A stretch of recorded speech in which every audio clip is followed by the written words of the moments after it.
And good evening. It is D Square here. How's everyone doing tonight? Love to interact with you on the chat there, so please feel free to comment. Doing my second live video. Hey Alfredo, how's it going on there, man? Playing your music there. Thank you once again. Want to talk to you about a couple of things. First and foremost, right now is an exciting time to be kind of a nerd. We've got so much going on right now. Avengers Endgame is coming out next week. Game of Thrones Season 8 just started yesterday. And then we also got the Star Wars The Rise of the Skywalker trailer. And that's what I want to start to talk about. I'm a huge Star Wars fan, so let me give you some, credentials here. I was born in 1980, so truth be told, the first two Star Wars movies were already out when I was born. But my grandmother did take me, as I was very young, to the theaters to see Return of the Jedi.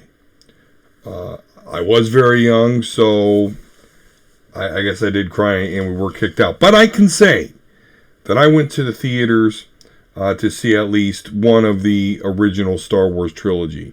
And then to go further than that, when VHS started to become a thing, my grandmother rented the Star Wars movies and bought an additional recorder so she could copy those movies.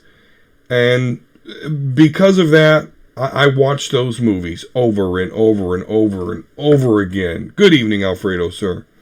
Over and over and over and over again, became a huge Star Wars fan.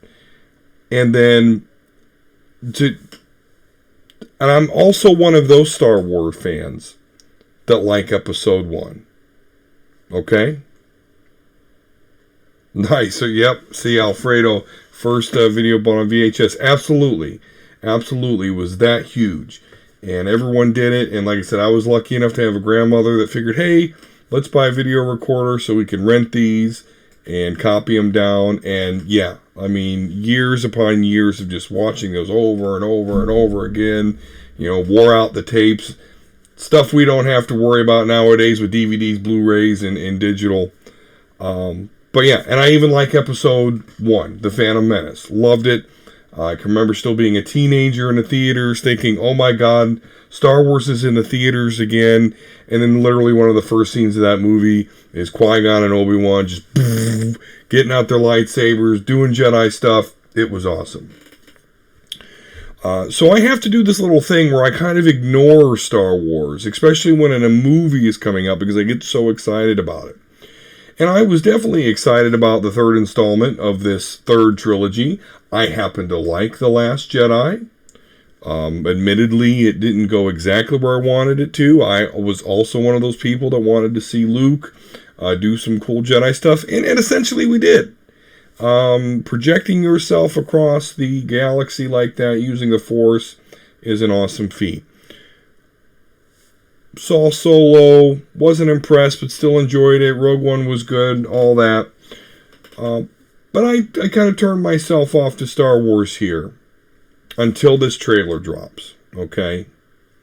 So it starts off with a cool scene where Rey is basically going one-on-one with a TIE fighter, or a special TIE fighter. Looks more like an interceptor TIE fighter. Probably Kylo Ren's, although it's not confirmed. She does this, cool flip thing where she's attacking it with her lightsaber. By the way, it looks like the lightsaber has been rebuilt. Looks like a slightly modified version of Anakin and Luke's lightsaber. I always thought she'd have some sort of lightsaber staff, but that's not the case. Nonetheless, so we have that cool scene. Then they show you the new planet, and you get to see Kylo Ren, fighting alongside some stormtroopers. You even get to see I'm assuming it's him rebuilding his helmet. All in all, I'm sure you've all seen it multiple times. What really got me pumped up are two things. And that is Lando Calrissian. Billy D. Williams, original actor, is Lando Calrissian in the Millennium Falcon with Chewie. That just feels so right to me. If it's not Han and Chewie, it should at least be Lando and Chewie. So we got that. Real cool there. I cannot wait. Cannot wait to see that. And then the end, right? This is what is really got my antennas just buzzing, really wanting to see this movie. And that is, you hear Luke Skywalker say, no one is really gone. And then you hear that cackle. Emperor Palpatine, Darth Sidious cackle. And Ian McDiarmid, the actor, was actually at the Star Wars Celebration. And wow. So,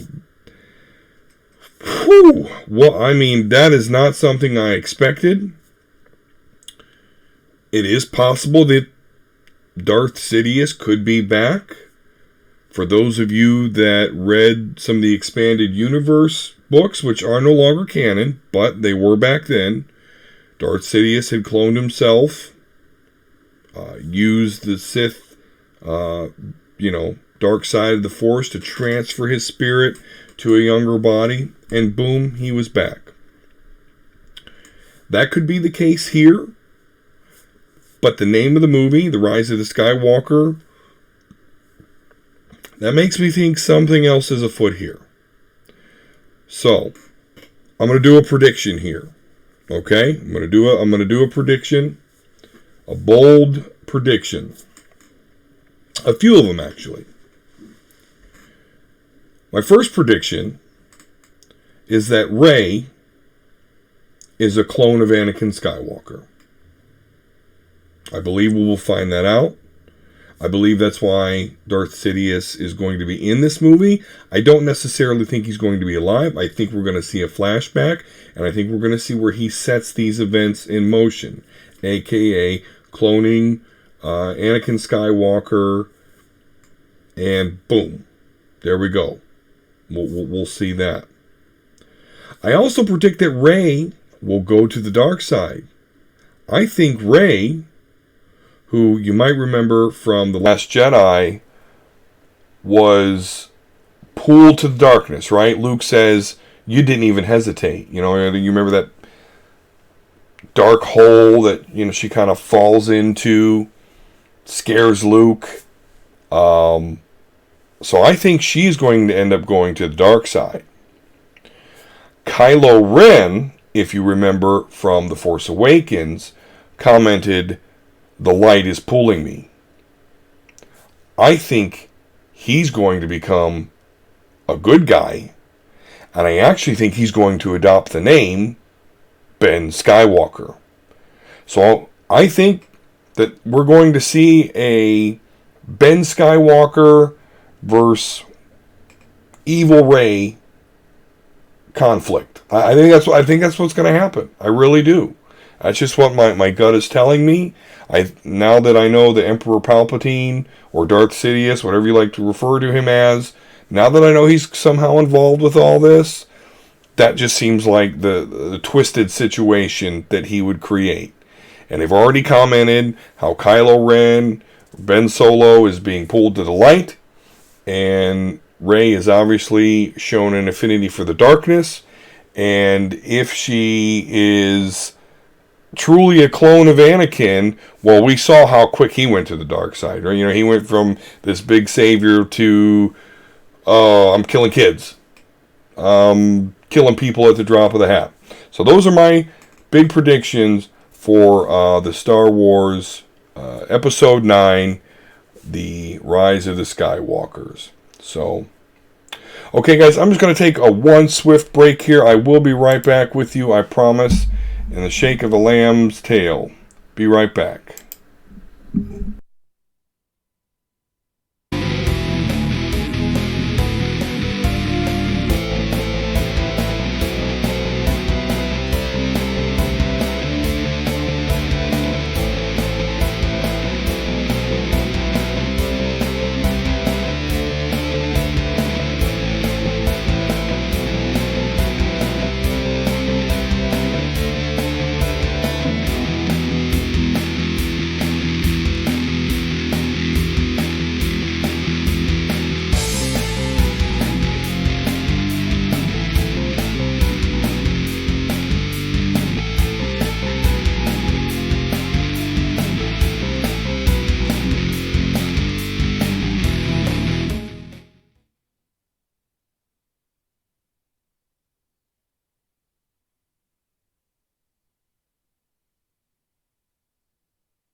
Thank you, Alfredo. I had it on mute. Still working out the kinks. All right, so episode 1 of the season 8 of Game of Thrones. There was a lot of stuff that still needs to happen. We have only 6 episodes, and there's a lot to cover in these 6 episodes. So I'm glad that in the first episode of this season, they all the reunions happen, like bam, bam, bam, bam. Arya Stark sees, of course her brother, but she didn't see anything, which I was surprised. I thought as soon as she saw Jon Snow, that, she'd run out to him. But thank you, sir. Appreciate the heads up, guys. So we get all the meetings out of the way. All that stuff, super quick, boom. Okay, great. Everyone's here in Winterfell, and we're dealing with the fact that Jon Snow bent the knee. Interesting dynamic between Daenerys and Lady Winterfell, Sansa. Oddly enough, when Jon Snow and Arya do finally meet and talk, the relationship is still the same, obviously, but we see that Arya is actually defending Sansa, which is you wouldn't expect. So really cool episode. Not a lot of fighting at all. I don't think there is any fight scenes per se, but a lot of great dialogue that is setting up everything. There's only 5 episodes left after this. Really satisfying, though, to see everything set up. I felt that Bran was creepy, or the three-eyed raven. He's just kind of sitting there, waiting for my friend, which, we learn at the end of the episode exactly what he meant by that, which is another interesting meeting. So what, I guess what I didn't like, but I understand it had to happen, was when Daenerys talks to Sam and tells her about how she executed his father and brother. I get it. You want to be honest with the guy. You don't want to harbor, you don't want to keep that to yourself and have him learn later. But the actor did a great job. I really felt for the guy, when he learned that. He kind of brushed off what happened to his dad, but when he learned about his brother, the actor just did a really great job.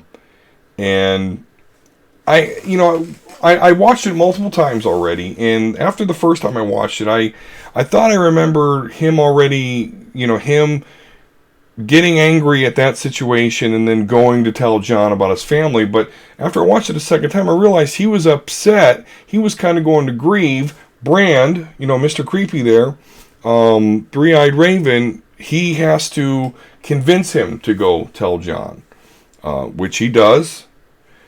And, it kind of stops it from there. I was kind of hoping in the first episode we see a little bit more of his reaction and what happens after he's learned about his true heritage, but we don't.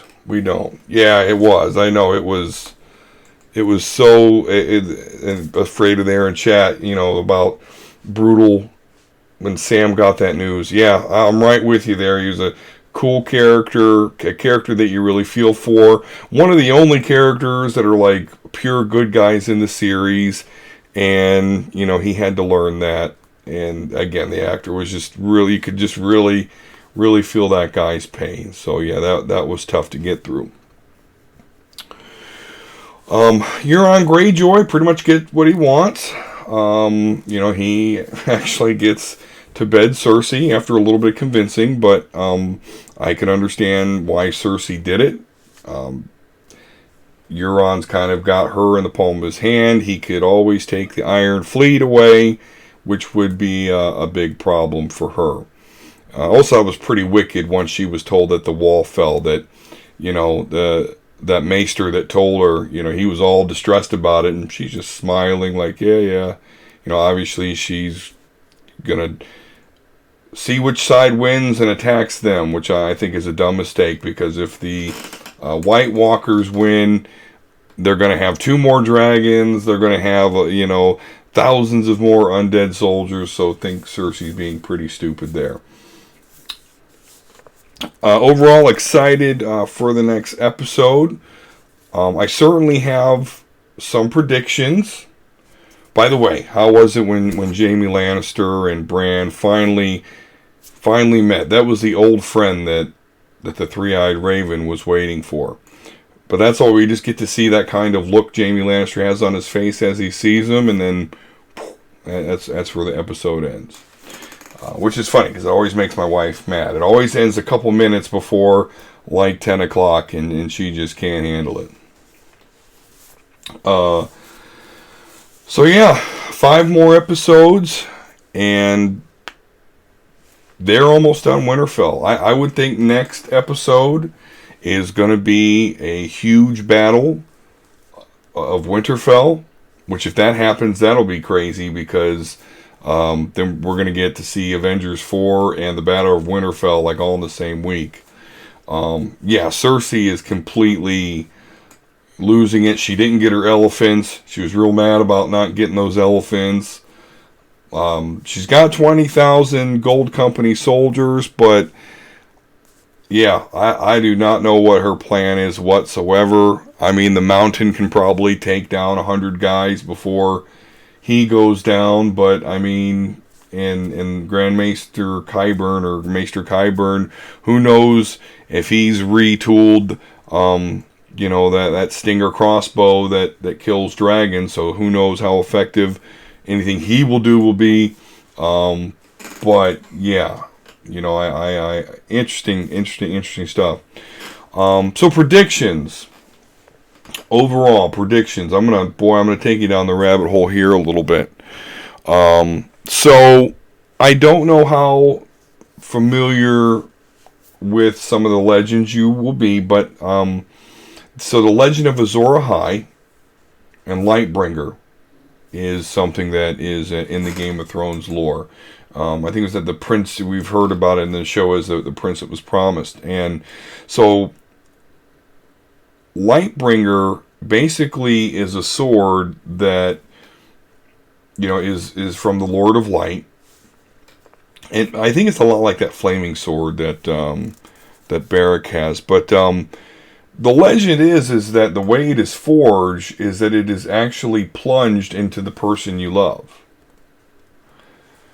So, thinking about that, so is Jon Snow going to plunge his sword into Daenerys? Well, seeing as how those two may end up fighting each other, that seems kind of unlikely. So who else? I know Sam has a pretty cool sword from his family, but who would he use that against? He's certainly not going to have the heart for that. So long story short, I think Jaime Lannister is going to end up being Azor Ahai, the prince that was promised. He is a prince. And I can see him having to kill Cersei and plunging a sword into her. And when he does that, when the sword comes out of her body, I can see it becoming Lightbringer. I think that, and I just mentioned my other prediction, so that's my first big prediction is I think Jaime Lannister is going to end up being Azor Ahai. I think that Jon Snow, or Aegon Targaryen as his real name, and Daenerys Targaryen are going to end up in some sort of conflict.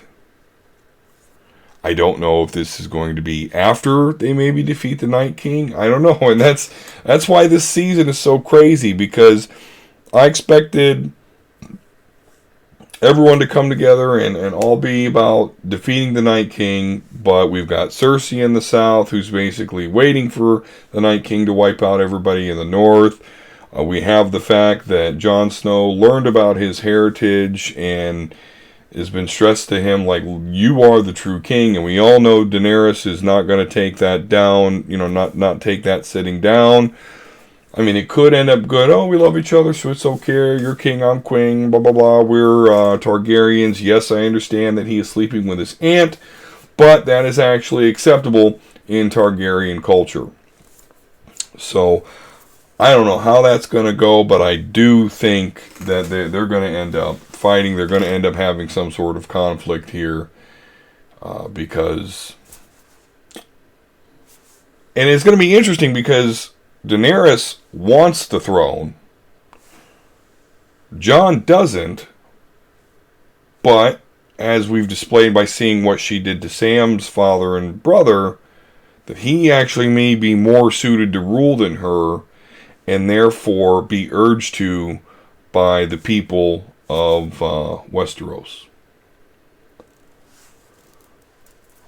Alright, so there we have it, guys. We'll go ahead and end things there unless anyone else pops into the chat and has any questions. I'm definitely down to do some chatting, but just wanted to do this live edition of D Squared Talks or Nerd Rage. There's not a lot of nerd rage in this one. Just real excited about Star Wars Episode 9. That Emperor cackle. No one has ever truly gone. The Emperor cackling.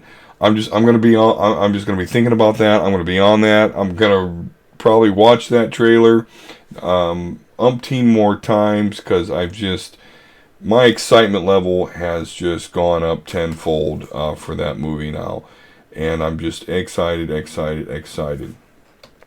Of course, Game of Thrones season 8, episode number 2. Of course, will be here Sunday, and who knows what's going to happen, but I do believe very strongly that we will see the Battle of Winterfell.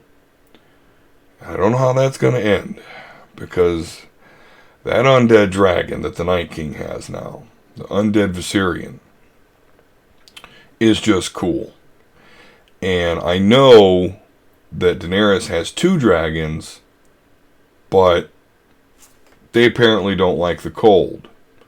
Whereas Viserion is now undead and could probably give 2 craps about cold, heat, whatever. So, All right, guys. Well, hey, I want to thank you guys for interacting. Halo Drama, Alfredo, thank you, buddies.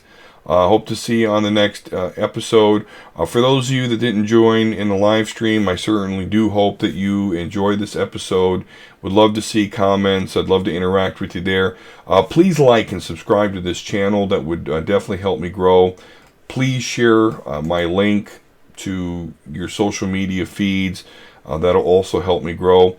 I primarily do comic book reviews. I do some game reviews, game playthroughs, and as you see, I kind of have my little talk show here, D Squared Talks or Nerd Rages. So, again, thank you everyone, and just I'm blessed that I even get any viewers at all.